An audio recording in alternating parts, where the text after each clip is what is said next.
Louis XIV is also known as the Sun King, and he reigned over France for a remarkable 72 years and 110 days. This makes him the longest reigning sovereign in history, and during his long reign, France emerged as a leading European power. It regularly asserted its military strength, and France, despite being involved in a number of wars, did have some powerful foreign alliances.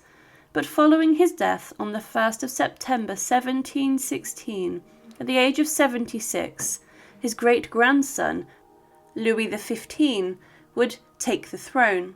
However, there was a shocking, horrifying and brutal story that emerged in the centuries after, regarding the Sun King's heart, and how it was actually eaten by a curious Dean of Westminster Abbey. But what is this bizarre story?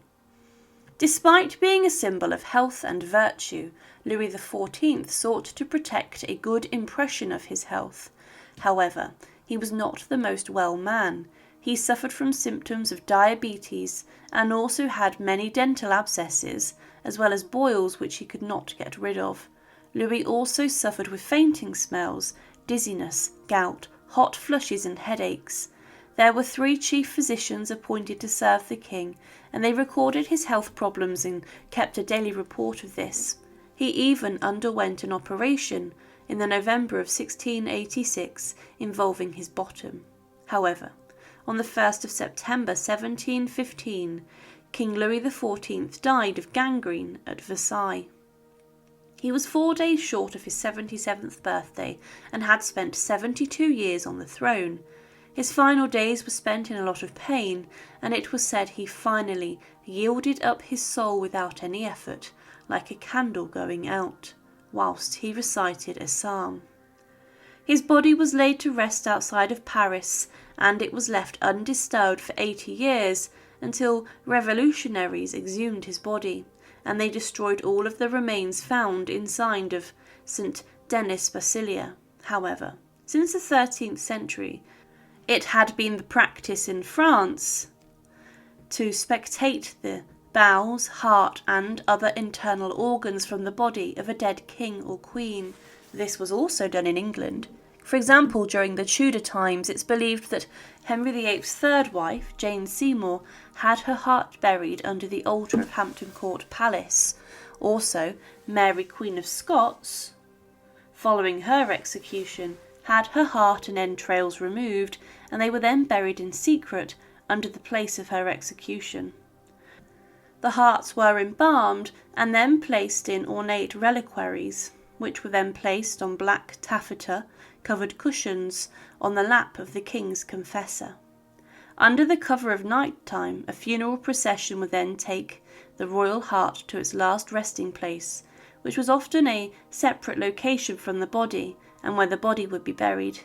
These would usually be dictated by the royal officials before the monarch died. The heart of Louis XIV was removed during the embalming process, and it was then taken from Versailles to l'Église Saint-Paul-Saint-Louis to lie beside the heart of his father, King Louis VIII. It was then enshrined in a chest capped with silver and bronze angels holding a silver heart. It remained there for 77 years after Louis's death, but during the French Revolution, any symbols of the monarchy were treated awfully, even if they had been dead for some time. The French Revolution saw the execution of the king and queen, but the revolutionaries also disposed and destroyed the heart of the old kings. The chest was melted down by the order of the Mint, and the hearts of the 2 kings were then sold to André Pau, who was the landscaper painter. There was a shade called mummy brown of paint that could be found by grinding up organic matter, usually sourced from embalmed Egyptian mummies. This was a favourite colour of the pre-Raphaelite painters, and Pau was in need of some of this, and he believed that the heart of the king would be an easy thing to use to make the painting. He started on the heart of Louis XIV, but said that he had a larger heart, and André Pau's painting of a view of Cain allegedly gets its rich colour from the royal blood that is contained within the paint. However, what happened to the rest of the heart is rather compelling, debated but shocking. One story is that Pau then returned the remains of the heart to the royal court following the restoration of King Louis XVII. However, one of the most shocking stories regarding Louis's heart is that it ended up in the hands of Harcourts, who lived in Newnham House.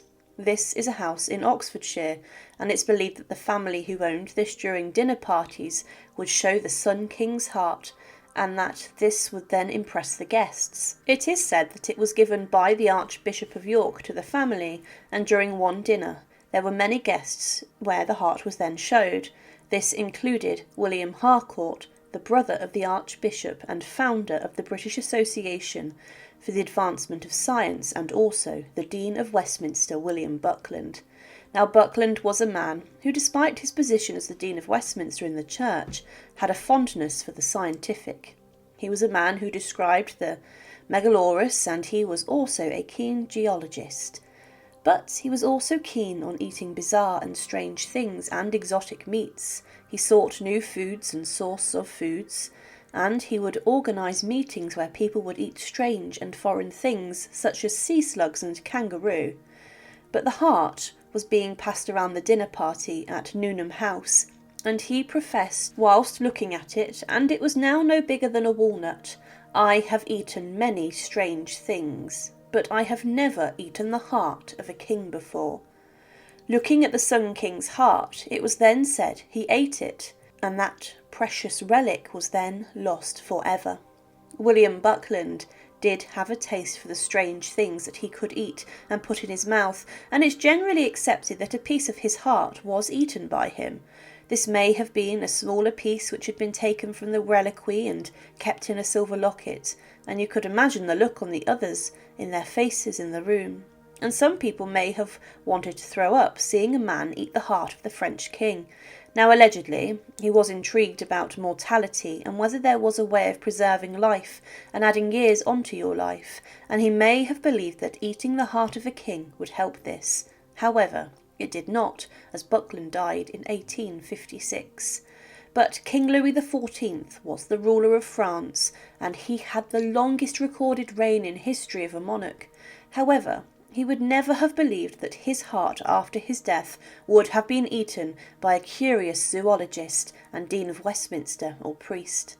William Buckland's actions would have been disturbing and shocking, and it's not known for certain why he ate the heart of the king, as it may have been for comedy or genuinely for part of research, but Louis XIV's heart went on a shocking journey after his death, and it's believed parts may have been destroyed during the French Revolution, a brutal time for his country which resulted in the execution of the king and queen just less than a century after the death of the Sun King.